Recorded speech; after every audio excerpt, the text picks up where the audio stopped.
This is Halloween. This is no, it's not. It's not. Tomorrow's Halloween.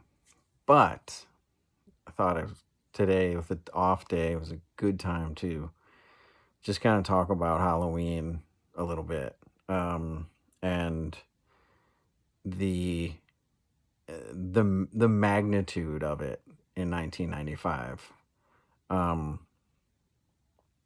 and just how much there was a lot of buzz. There's a lot of buzz in the lot about mostly about what album they were going to cover.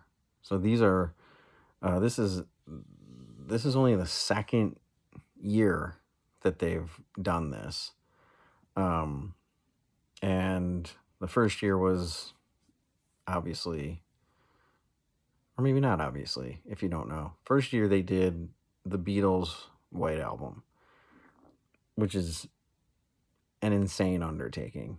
Number one, not just to learn it, but that means your second set is the entire White Album, which is like a double album.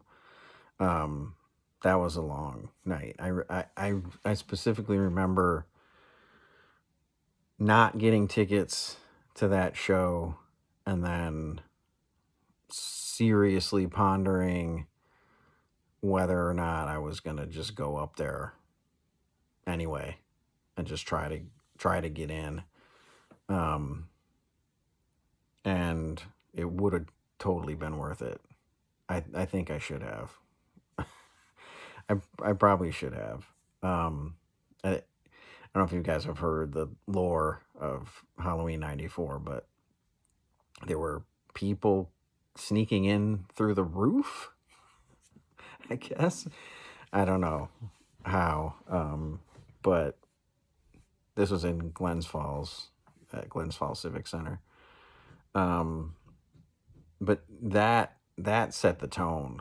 So for these Halloweens, honestly, like it's hard to it's hard to encapsulate what Halloween meant in 1995 because they've done it so many more times, um, that I feel like it's not the same kind of potent, energy and uh, excitement and buzz about Halloween's now.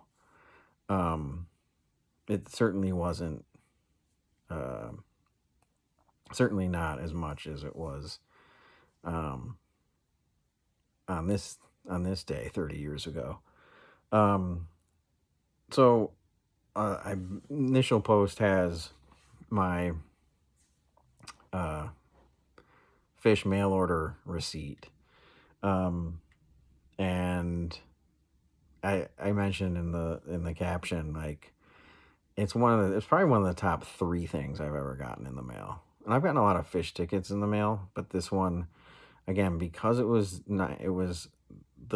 technically the second Halloween show, and it was on quote my tour, um, and I got the fact that I got the ticket was like, I felt like a miracle in and of itself. Um, because yeah, you can get. I mean, I just have bad luck with mail order. I don't know why. I've talked about this recently with the Jam Boys. Like I should be on a priority list for tickets at this point. There should be some sort of seniority system where you, I don't know, you fill out some paperwork and they put you in tiers based on the level of fan you are. And the ones in the top tier get tickets that they want. Um, I'm, and by no means am I saying I would be in the top tier. Maybe I would. It depends on the criteria that they choose. Um, but I would be at least second, a second tier, uh, Fish fan. Anyway, getting the ticket was like, all right, now this is real. It's complete, right? I get to go to the Halloween show. Um, and there was a lot of buzz, obviously, about like first first and foremost, what album are they gonna cover? Second, like, would there be, because the White Album was just them. There wasn't a guest. I guess Brad brought out the birthday cake because I think it was his birthday or something. Um, but there were no like guests. There were no like props really. Fishman got naked, but you know, would there be guests? Would there be horns? Like, would there be more musicians than the four of them? That was one. But the thing that people were just sort of speculating about, but all the talk was about what are they going to cover? What are they going to cover? And I had to look this up. I remember, I think it went back and forth for a while between audience vote on the album that they play and then they choose one. But that didn't start, I don't think, until after this year, 95. Because 94 was fan vote, White Album. It makes perfect sense. So I remember this. I remember very clearly, like the top, the top rumors were, like, I think the biggest one was Zeppelin. I think fans were cagey enough not to think Zeppelin 4, which would kind of be not the cheesy choice, but like the obvious choice. Because if you've listened to this band before, they very rarely do what you expect them to do. So Zeppelin was out there. Trey also teased out on the tiles in the third set, before the third set started in 94 Halloween. So I think people were looking at that like maybe that's a tease, like a year in the making. But Zeppelin was the big the big rumor. That was the biggest one and kind of the most obvious, which is why I was like, yeah, it's probably not going to be Zeppelin. Another one that came up was Bowie, mostly because they brought Life on Mars out in Fort Worth, right? So they had kind of been working on Life on Mars. Like maybe it was, I think a lot of people thought, oh, they're doing it right under, right under our noses. And it's going to be a Bowie. It's funny because Bowie was a legit rumor, but nobody thought they were playing Thriller or any Michael Jackson stuff as much. It almost because they kept teasing it. They teased it in, I think, where was it? They definitely teased it in Nebraska. I think they teased it in Minneapolis. Like whatever. There was a Beat It tease. There's a bunch of Michael Jackson teases. The week and a half leading up to it. And I think everybody was like, haha, that's cute. You're not doing that. So the fans were kind of savvy about it, I thought. And so, yeah, Bowie was the second one that a lot of people were sort of suggesting maybe. And that like Life on Mars was kind of the clue, as it were. And of course Zappa was those were the three big ones. was like was Zeppelin, something Zeppelin, and probably not 4. Maybe like 2. I think 2 was the one that everybody had kind of settled on as, oh, if it's Zeppelin, it's going to be 2. Bowie, and then Zappa. But everybody, I had these conversations. I was like, but which Zappa album? Like, they're all so kind of, um, they would be tough to recreate live, like that kind of thing. Um, and I remember talking to a guy who was like, I think they're gonna play Rush, like Rush 2112. And I was like, fuck, dude, yeah. But it was just fun to like imagine Fish playing all this different music. So my sort of my horse in the race was Van Halen. I was dying to hear like either 1984 or Van Halen 1, and that was my, you know how you, oh, so what do you think the opener's going to be? Right? Yeah. My what do you think the Halloween album's going to be was Van Halen. Because I haven't mentioned this before, but before Fish, I was all in on Van Halen. It was my first ever concert. I was obsessed with Eddie. I'm still like low key obsessed with DLR. Um, Even though what he's doing now is, have you seen the videos of him? It's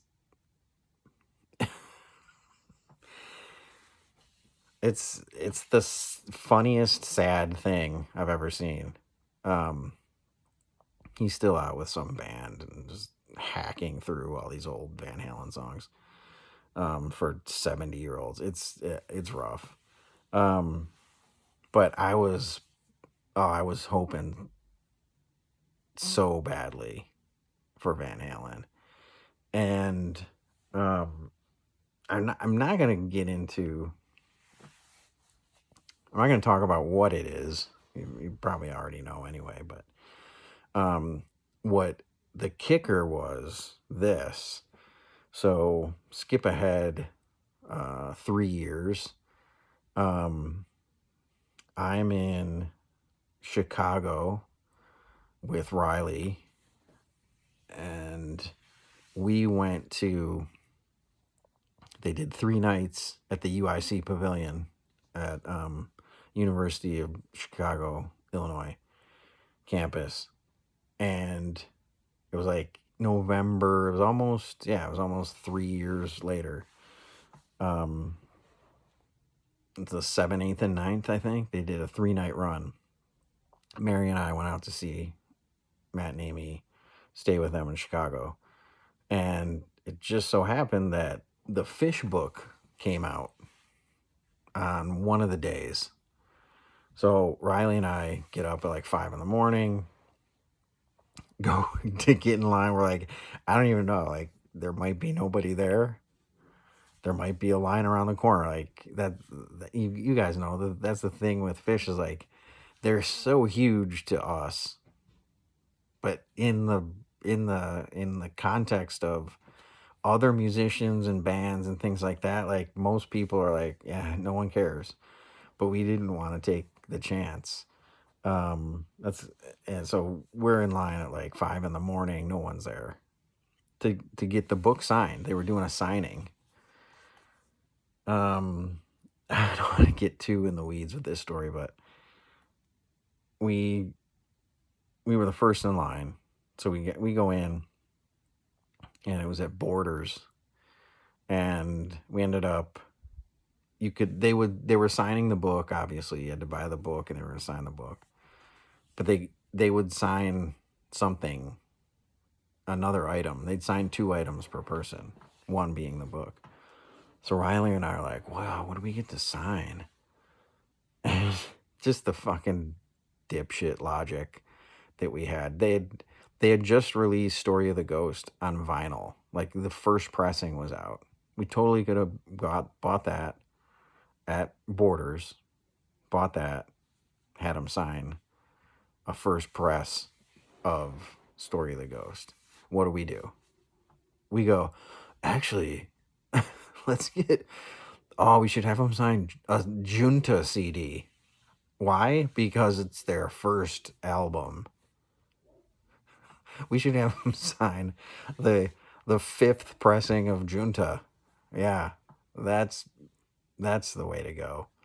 And it's the way we did go. I still have it sitting over there in my little fish nook. Anyway, the point of that story is we read the fish book like that. We went back to his apartment. We're going through it, and we're just flipping through, and I get to this section about Halloween, and they're talking about Halloween. Trey starts talking about 95. And I'm like, oh, let's see what he has to say about Halloween 95. And he's like, we wanted to do Van Halen 1984. We contacted David Lee Roth to come and sing live with us on Halloween. And his people, he turned us down, basically. And I'm like, are you fucking kidding me? Like, how insane? Because this is 1995 DLR. So he's probably still got the pipes to do it. And like just once, like this is the time he chooses not to be a complete megalomaniac and be and try to like steal the show from this hippie band on Halloween. Like I was so hot about it for a while. And I'm like, what could have been? It would have been insane. As it was, I'll tell you how my feelings on the album tomorrow in tomorrow's video. But I just thought it interesting. It was a tough ticket. I remember a lot of people did get shut out, even people who were on tour. It was a tough ticket. So again, one of the best things I've ever gotten in the mail was that. So hopefully this gets you ramped up for tomorrow night or tomorrow for the Halloween show. And that's where I'll see you next.